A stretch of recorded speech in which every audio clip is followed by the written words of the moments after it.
Welcome back, and now for the news in detail. Israeli Prime Minister Benjamin Netanyahu has refused to step down despite being indicted on a series of corruption charges. Netanyahu has rejected fraud allegations against him, calling them politically motivated. Netanyahu has accused the judiciary, police and others of plotting against him. He said it is an attempt to stage a coup against the Prime Minister and topple his government. He has pledged to stay on as interim premier despite potential court dates and intense political pressure.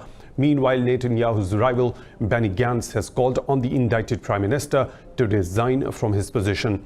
Israel's Attorney General has charged Netanyahu with bribery, fraud and breach of trust.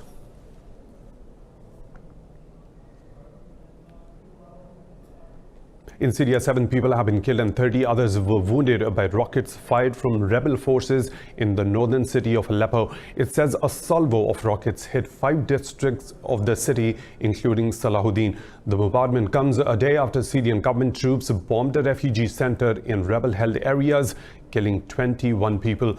The violence has effectively shattered a 3-month truce in the area, sponsored by Turkey and Russia.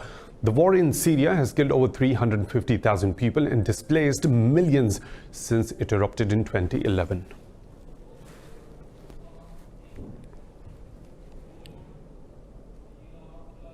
In a telephone conversation, President Donald Trump has invited Afghan President Ashraf Ghani for an official visit to the U.S. Trump thanked Ghani for his cooperation in the release of an Australian and American academic. Afghan Presidential Palace spokesperson Siddiqui said Trump emphasized on ceasefire as a precondition for peace talks. Trump said the Afghan government's management and involvement are needed and must begin immediately. Yesterday, the Taliban also freed 10 Afghan soldiers as part of a prisoner exchange with Afghanistan. The Afghan government said the prisoner swap is meant to restart talks with the Taliban. The US says a political settlement in Afghanistan does not mean the violence will end. Speaking at a conference, Deputy Assistant Secretary for Afghanistan Nancy Jackson said groups like ISIS will be in the country to pursue their objectives. It is 2.5 months since talks between the US and the Taliban collapsed. Jackson said a comprehensive peace agreement will enable Afghans to work together to fight common threats. She said Washington acknowledges military power alone will not bring peace in Afghanistan. Early in 2019, the US opened secret talks with the Taliban to withdraw troops from the country. They collapsed in September when President Trump called them off.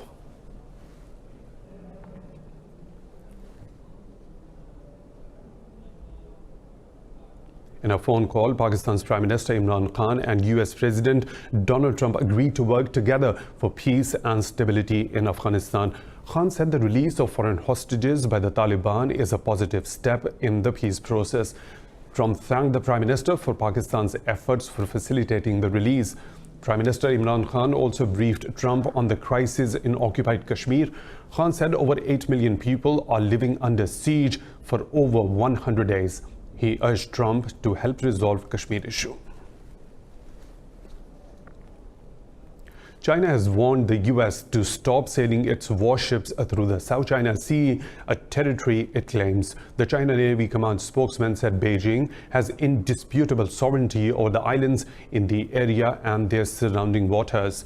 US Navy spokeswoman Commander Ryan Momsen said US warships sailed through the area twice in the past few days. Momsen said the destroyed USS Waimea challenged restrictions on an innocent passage in the Paracel Islands. She said these missions demonstrate a commitment to upholding lawful use of the area guaranteed to all nations. The US regularly angers China by conducting freedom of navigation operations close to the islands in the South China Sea. US House Speaker Nancy Pelosi says there is a clear evidence that President Donald Trump used his office for personal gain. Speaking to reporters in Washington, Pelosi says it is up to lawmakers to determine how to proceed with the impeachment inquiry.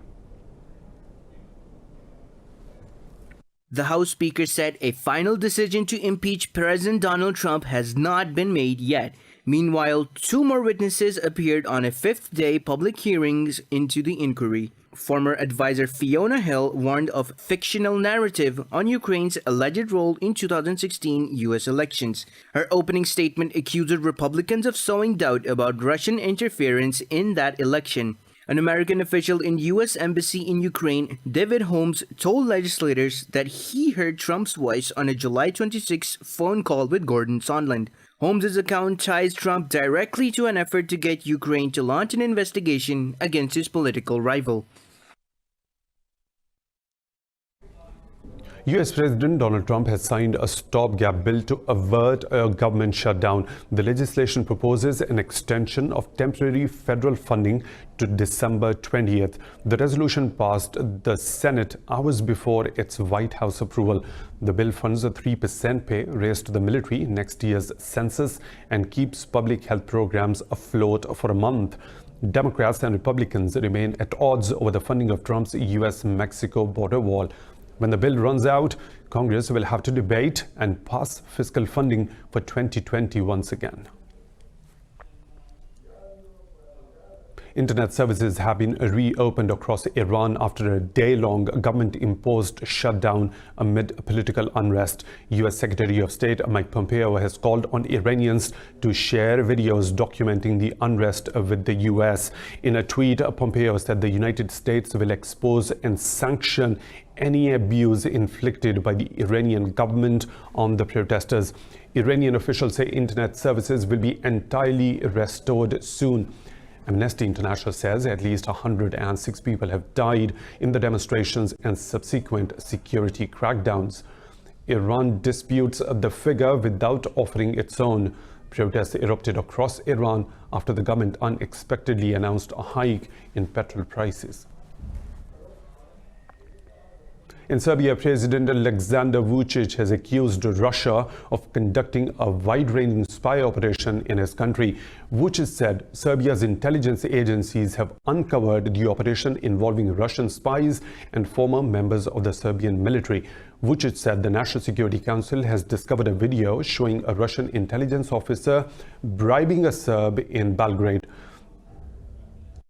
Vučić said the National Security Council has discovered a video showing a Russian intelligence officer bribing a Serb in Belgrade. The video shows a Russian man identified as Lieutenant Colonel Georgi Klebin meeting a retired Serbian army officer.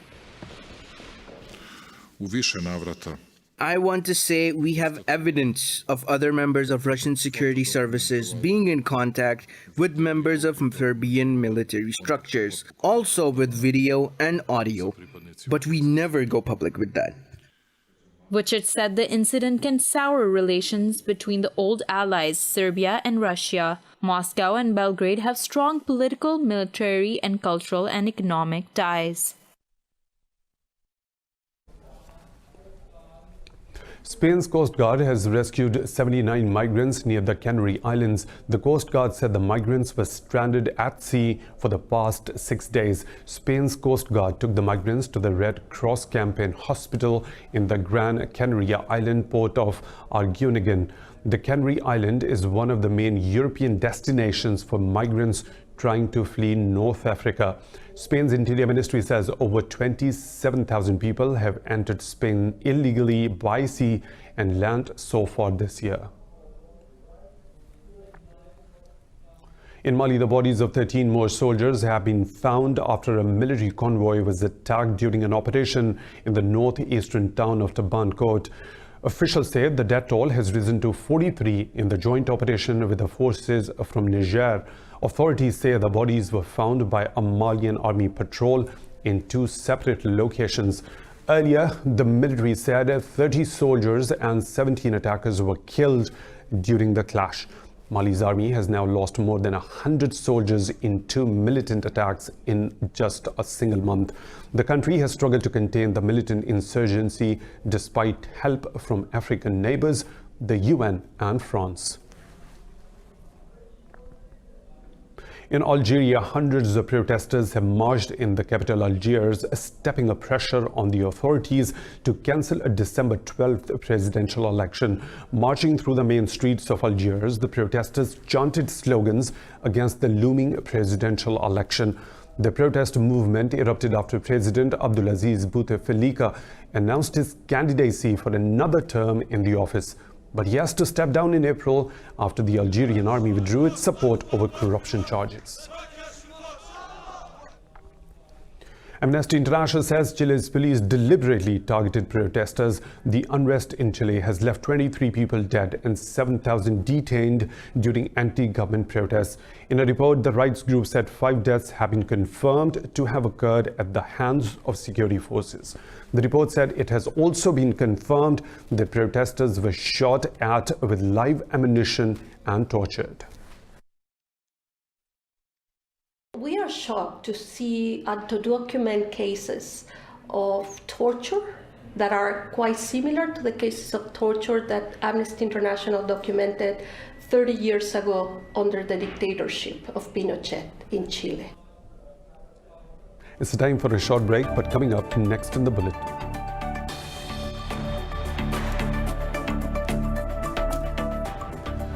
Nepal becomes the world's fastest climber.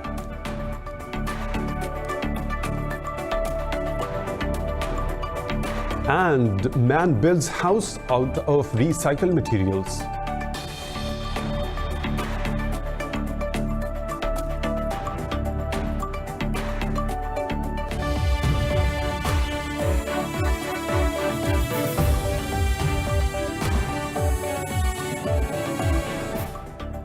Welcome back. A British Nepalese mountaineer smashed a world record by climbing the world's 14 highest mountains in just 189 days. The previous world record for climbing all 14 peaks was 7 years, 10 months and 6 days. What about the world record in this report?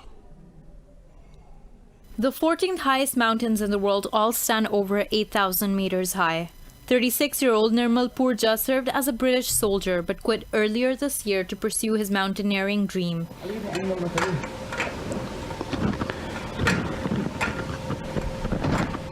He began in Nepal on April 23rd and completed in Tibet on October 29th. 8 of the peaks are in Nepal, 1 in Tibet, and 5 in Pakistan. 5 of us, all the Nepalese mountaineers, made it to the summit. And we made it not only for us, we made it for everybody. Purja had a rotating team made up of only Nepalese climbers. They managed to rescue 3 other mountaineers during their attempt. Purja said finances was the most difficult part of his adventure.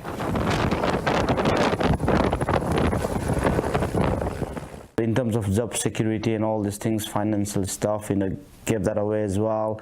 Sold my house, of course, time away from family. And the list continues. So far, only 40 climbers have completed the challenge. 3 mountain dons. A car show at London's Victoria and Albert Museum is celebrating 130 years of automobile innovation. The exhibition showcases a variety of cars, from luxury handmade motors to futuristic flying cars. This report has the details.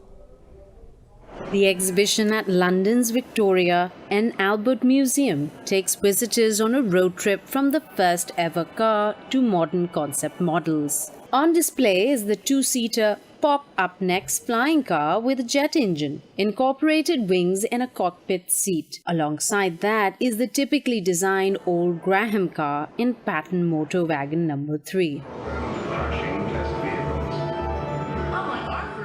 The car behind me is called Pop-Up Next. It has been developed by Ital Design as a future mobility solution. It is composed by 3 different elements: a passenger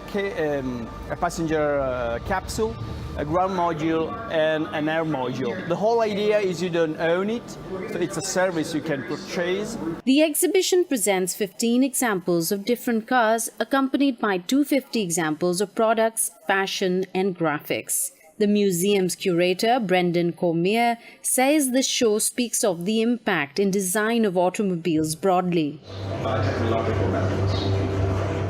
We thought at the V&A, what we could do is take a look back at the history of the automobile, trace its impact across the 20th century, and understand how we got to the current situation we are in today. Cormier said the exhibition marks the cornerstone of 20th century design. It will be open to the public from November 23rd to April 19th.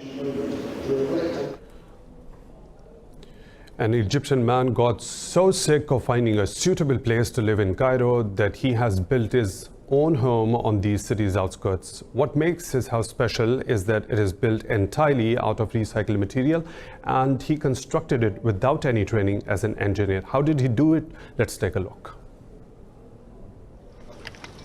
Timour Al-Hadidi wanted his own environmental-friendly home since he got married 7 years ago, but Cairo had no such residencies to offer. Eventually, he decided to turn his dream into a reality. I want to tell the youth that our houses could be built from materials found in the street. The waste is enough to build many houses, and discarded material is thrown away on the streets without people knowing its value.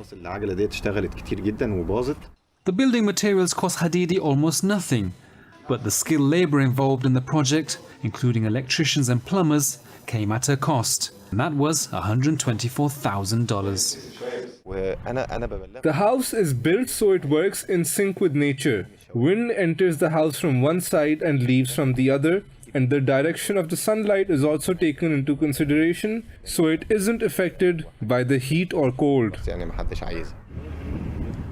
The Egyptian government plans to build tens of thousands of homes in the next few years to address a growing housing crisis.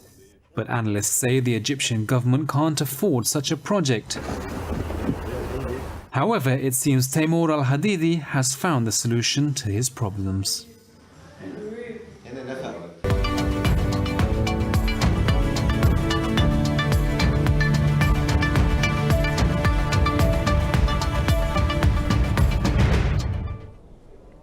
The Asian Infrastructure Investment Bank has approved projects worth over $500 million in Pakistan.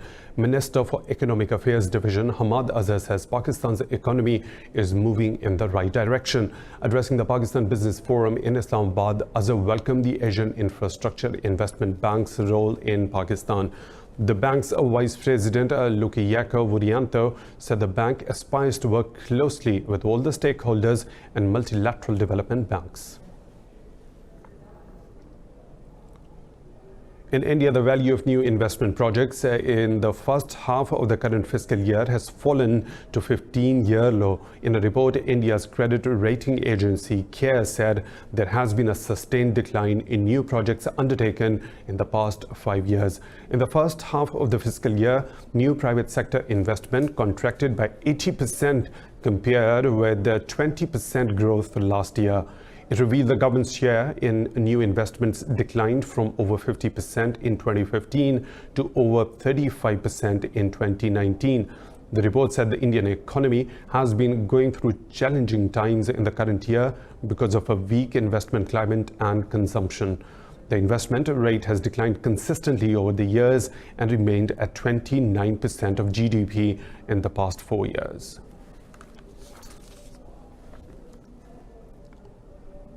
Asian stock markets are trading mixed following days of declines this week amid confusion over a trade deal between the US and China. Investor sentiments dampen amid fresh row between Washington and Beijing over US bills on Hong Kong's. The Shanghai Composite has shed over 0.75%. Tokyo's Nikkei 225 is trading nearly 0.5% higher. Meanwhile, gaming firm Nintendo shares fell over 3% after Morgan Stanley downgraded its stock. Despite ongoing political unrest in Hong Kong, Hang Seng has gained a fraction. Seoul's Kospi is trading fractionally higher. Brent crude price retreat 0.5% amid reports that OPEC and its allies are likely to extend existing output cuts until mid-2020.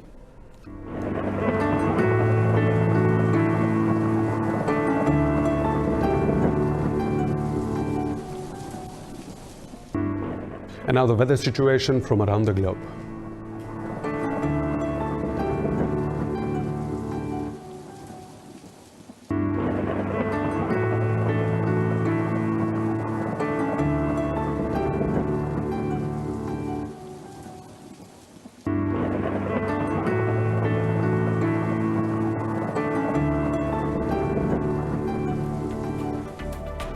And that's all for now. For the latest updates, you can follow us on social media at Indus.News.